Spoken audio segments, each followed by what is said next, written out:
ऐ हमारे बाप, our father. Wow, how amazing it is. अगर बाप उसे कहने में, उस सर्वशक्तिमान पिता, उस सर्वशक्तिमान परमेश्वर को अगर पिता नहीं कह पा रहे हैं, तो हमें देखना पड़ेगा कि पवित्र आत्मा का प्रभाव शायद मैं मिस कर रहा हूं। तो क्या कहा? तुम पूरे होकर बच्चों को भली वस्तु देना जानते हो, तुम्हारा स्वर्गीय पिता तुम्हारे मांगने पर तुम्हें पवित्र आत्मा क्यों ना देगा। इसका मतलब तुम मांगोगे तो तुम्हें मिलेगा। और दूसरी बात क्या लिखा है? तुम बुरे होकर बच्चों को अच्छी वस्तुएं देना जानते हो। इसका मतलब परमेश्वर के लोगों के लिए पवित्र आत्मा का होना अच्छा है। It's a good gift from heaven, it's good gift from our holy father. यह परमेश्वर की ओर से एक अच्छा तोहफा है, सब किसी को चाहिए। और कमाल की बात यह है, if you ask me what you want from father, I will say more than a car, more than a bungalow, more than this life, I want him. और उसने पूरा किया है। जानते हैं, पुराने नियम के उन प्रभु के दासों में भी यही खास बात थी कि वो संसार की अच्छी वस्तुओं से ज्यादा वो परमेश्वर को चाहते थे। कौन चाहता था? दाऊद राजा। यहोवा मेरा भाग और मेरे कटोरे का हिस्सा है, एक वर मैंने यहोवा से मांगा है। अरे राजा, तुम वर मांग रहे हो यहोवा से?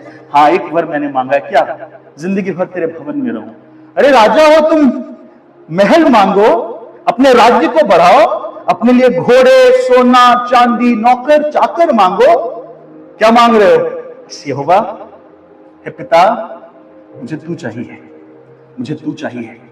कमाल की बात बताऊं, अगर इस घड़ी आपके मन में पिता के प्रति प्रेम उमड़ रहा है ना, पवित्र आत्मा आप में काम कर रहा है। क्योंकि पवित्र आत्मा का ये काम है कि आपके अंदर परमेश्वर के प्रति प्रेम को उत्पन्न करेगा, यीशु मसीह के प्रति आपके मन में प्रेम को उत्पन्न करेगा। ये हालांकि मेरा आगे का विषय है कि पवित्र आत्मा के प्रभाव और कार्य है, लेकिन आपको मैं बता रहा हूं क्योंकि एग्जैक्टली मैं फील कर पा रहा हूं पिता के प्रेम को। आप भी फील कर पा रहे होंगे पिता के प्रेम को। Hallelujah, hallelujah, thank you Jesus. So तुम्हारे मांगने पर तुम्हें पवित्र आत्मा क्यों ना देगा? It means if you will ask, he will give you the holy spirit. आपको मांगने की जरूरत है सिर्फ पिता से। पिता से मांगिए, प्रभु तेरे आत्मा के साए में लबरेज होना चाहता हूं, तेरे आत्मा के साए में मैं डूबना चाहता हूं, तुझ में मैं खोए रहना चाहता हूं।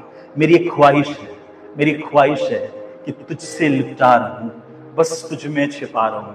यही मेरी ख्वाहिश है। तू ही मेरी पहचान, तू ही मेरी आन बान शान, तू ही मेरा सब कुछ है। पवित्र आत्मा के बिना नहीं कह पाओगे ये, पवित्र आत्मा के बिना कह नहीं पाओगे। चलिए जल्दी से देखते हैं कि पुराने नियम में योएल नबी की भविष्यवाणी की पुस्तक में ये क्या कहा है, वचन क्या कहता है।